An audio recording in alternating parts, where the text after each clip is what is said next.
Okay, so welcome to the sine wave inverter simplified block diagram.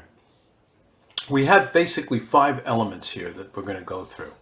We have the DC to DC step-up converter. We have the microcontroller. We have a status indicator. We have a high voltage modulator and an unfolding low frequency bridge. So let's start with the DC to DC converter, which happens to be an isolated step-up converter. Now this converter is actually purchased as a module, and I'll leave links to it in the instructable. But it's a very simple, reliable converter. Basically what it does is it runs in a push-pull configuration. It's current fed through the center tap of the transformer. Okay, and then there's a turns ratio that gives you a step up to create from a low voltage to a high voltage. So it works by providing with a 50% duty cycle at some frequency, say in this case 20 kilohertz. Okay, you're operating in complementary mode here, so that means when this FET is on, this FET is off, and vice versa. So when Q1 is on, you get current through this side of the primary to ground, and then when this turns off, this turns on, and you get current going in the other direction and then through the transistor to ground.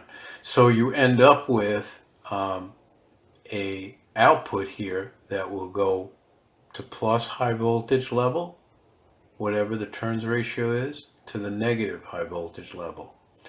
And again, the step-up function is completely determined by the turns ratio of the transformer and not the duty cycle.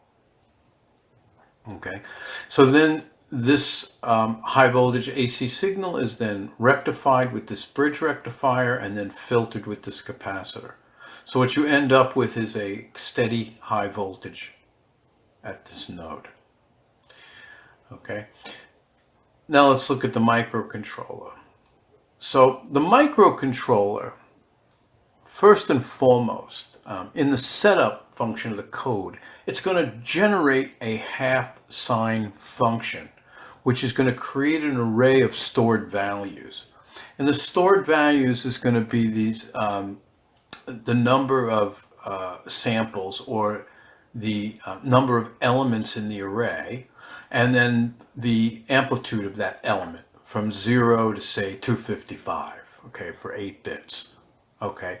And so it will store this array in memory, all right? And then in the loop, what it's going to do is it's going to step this array at either 100 or 120 hertz rate, depending on whether you're building a 50 hertz or a 60 hertz inverter.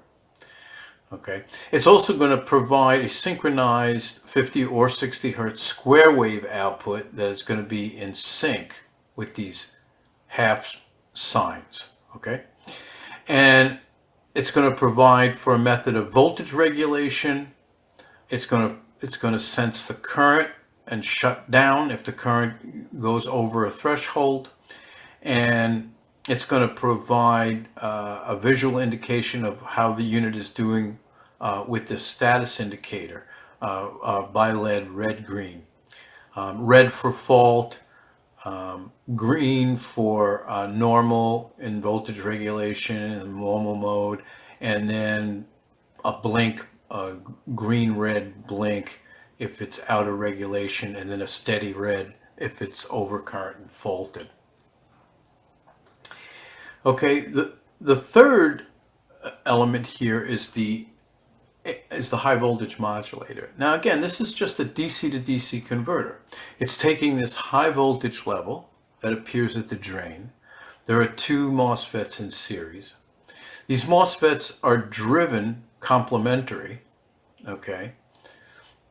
And the way that this now works is this half sine, right, that's been digitized, is now fed into a PWM. So you get a pulse width modulation representing this half sine, okay? And that's fed into this half bridge.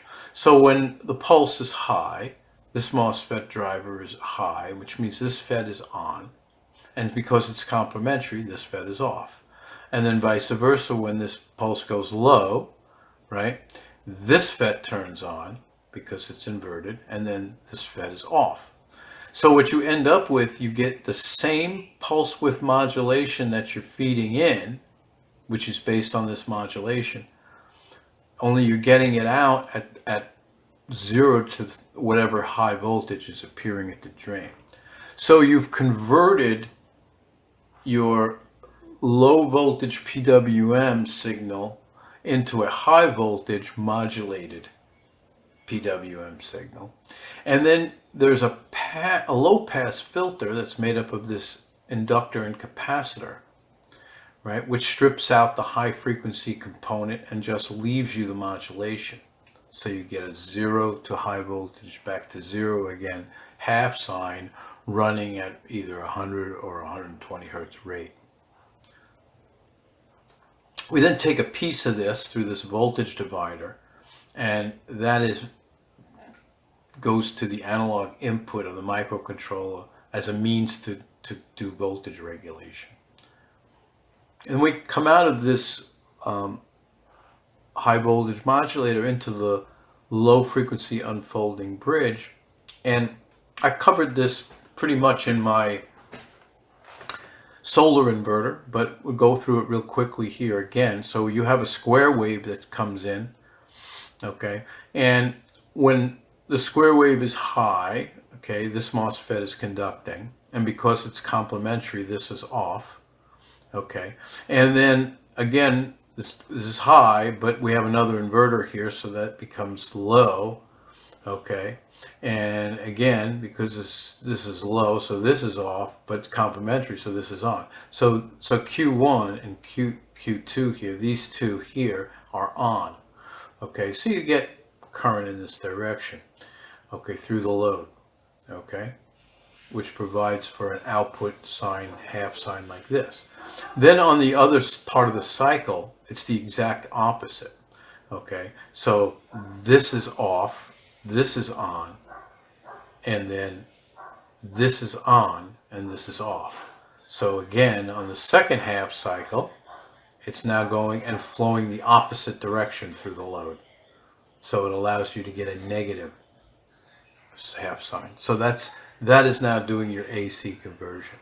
And then as a function of that, you see the current developed across this sense resistor, and then that is fed into another analog input of the microcontroller, again to be used as a threshold to detect when the current has exceeded a certain value. It will go into the shutdown mode.